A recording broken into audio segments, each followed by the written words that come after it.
खगराज ओझा युवा समाज नेपाल चितवनको अध्यक्ष UNDP GF SGP को सहयोगमा युवा समाज नेपालले शहीद लखन गाउँपालिकामा यो भूकम्पले यहाँका प्राकृतिक संरचनाहरूमा अत्यन्त असर पारेको हुनाले यहाँको जलवायु परिवर्तन न्यूनीकरण गर्नका लागि समुदायमा आधारित कार्यक्रम सञ्चालन गर्यो।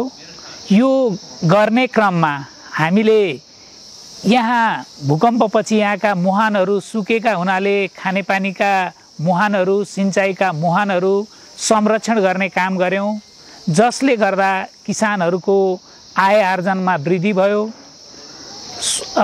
पिउने पानीको समस्या समाधान भयो।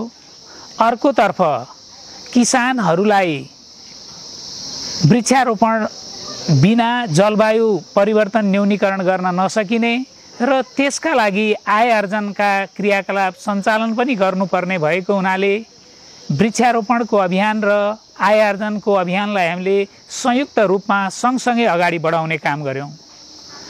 वृक्षारोपणका रूपमा यहाँ सुन्तला खेती थियो, अहिले सुन्तलामा अत्यन्त समस्या देखिएको हुनाले यो मनोकामना क्षेत्रलाई अब एभोगाडो क्षेत्र बनाउने उद्देश्यले यहाँ हामीले 2000 भन्दा बढी एभोगाडोका वृक्षारोपण गर्ने अभियान सञ्चालन गर्यौं। समुदायको आय आर्जनका लागि पनि यसले सहयोग पुग्छ र वातावरणका लागि पनि सहयोग पुग्छ भन्ने उद्देश्यका साथ यो कार्यक्रम अगाडि बढायौं। समुदायका मागका आधारमा अन्य थुप्रै बिरुवाहरू पनि हामीले नर्सरी स्थापना गरेर, नर्सरी मार्फत उत्पादन गरेर, खरिद गरेर बिक्री वितरणको चाहिँ व्यवस्थापन गरेर निशुल्क रूपमा समुदायलाई उपलब्ध गरायौं र यहाँ विभिन्न चाहिँ प्लान्टेसन एरियाहरू निर्माण गर्ने काम सम्पन्न भयो। त्यस्तै गरेर यो मनोकामनामा फोहोर व्यवस्थापन कसरी गर्ने भन्ने सम्बन्धमा फोहोर व्यवस्थापनलाई पनि सहजीकरण गर्नका लागि यहाँ उत्पादन भएको फोहोरलाई चितवनसम्म बिक्री वितरणका माध्यमबाट केही पैसा पनि आउने, फोहोरलाई मोहर बनाउने काम गर्यौं।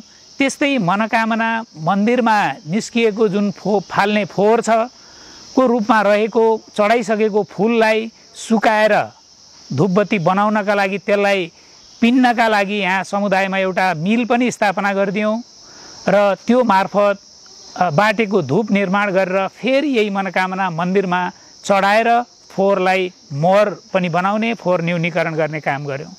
त्यस्तै गरेर यहाँको प्लास्टिक न्यूनीकरणका लागि यहीँका समूहसँग मिलेर सामुदायिक वनको सहकार्यमा दुना टपरी मेसिन सालको बनाएर प्लास्टिक न्यूनीकरणका अभियानलाई पनि अगाडि बढायौं।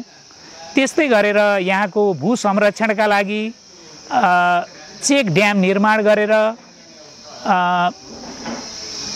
जमिन संरक्षण गर्ने काम पनि हामीले गर्यौं, जसले गर्दा जलवायु परिवर्तन न्यूनीकरणमा यसले महत्त्वपूर्ण योगदान पुर्याएको छ र हामीले यहाँ आउँदा र अहिलेको बीचमा यो वृक्षारोपण अभियानले महत्त्वपूर्ण योगदान दिएको छ र यहाँको सरसफाइमा पनि महत्त्वपूर्ण योगदान भएको छ र विभिन्न सामुदायिक संस्थाहरू मार्फत हामीले काम गरेको हुनाले यो दिगोपन हुनेछ र यहाँका वडाहरूले पनि यसलाई अत्यन्त महत्त्वका साथ उहाँहरूले साथ दिनुभयो, सहयोग गर्नुभयो, समन्वय गर्नुभयो, सहकार्य गर्नुभयो।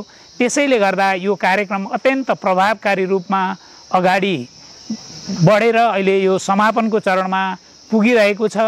यस किसिमको सहयोग गर्ने शहीद लखन गाउँपालिका वडा नम्बर 2 र 3 लाई समेत म विशेष यो अवसरमा धन्यवाद दिन चाहन्छु। यहाँका सामुदायिक वनहरू, खानेपानी उपभोक्ता समितिहरू, विभिन्न महिला समूहहरू सबैलाई चाहिँ धन्यवाद दिँदै उहाँहरूको यो सक्रिय सहभागिताले नै यो कार्यक्रम यसरी सम्पन्न गर्न हामीलाई अत्यन्त सहज भयो र दिगोपन बनाउने रूपमा अगाडि बढाउन सहज भएको हुनाले उहाँहरू सबै यहाँका बासिन्दाहरू सबैलाई युवा समाज नेपालको तर्फबाट मुरी धन्यवाद व्यक्त गर्दछु। हवस् त, धन्यवाद।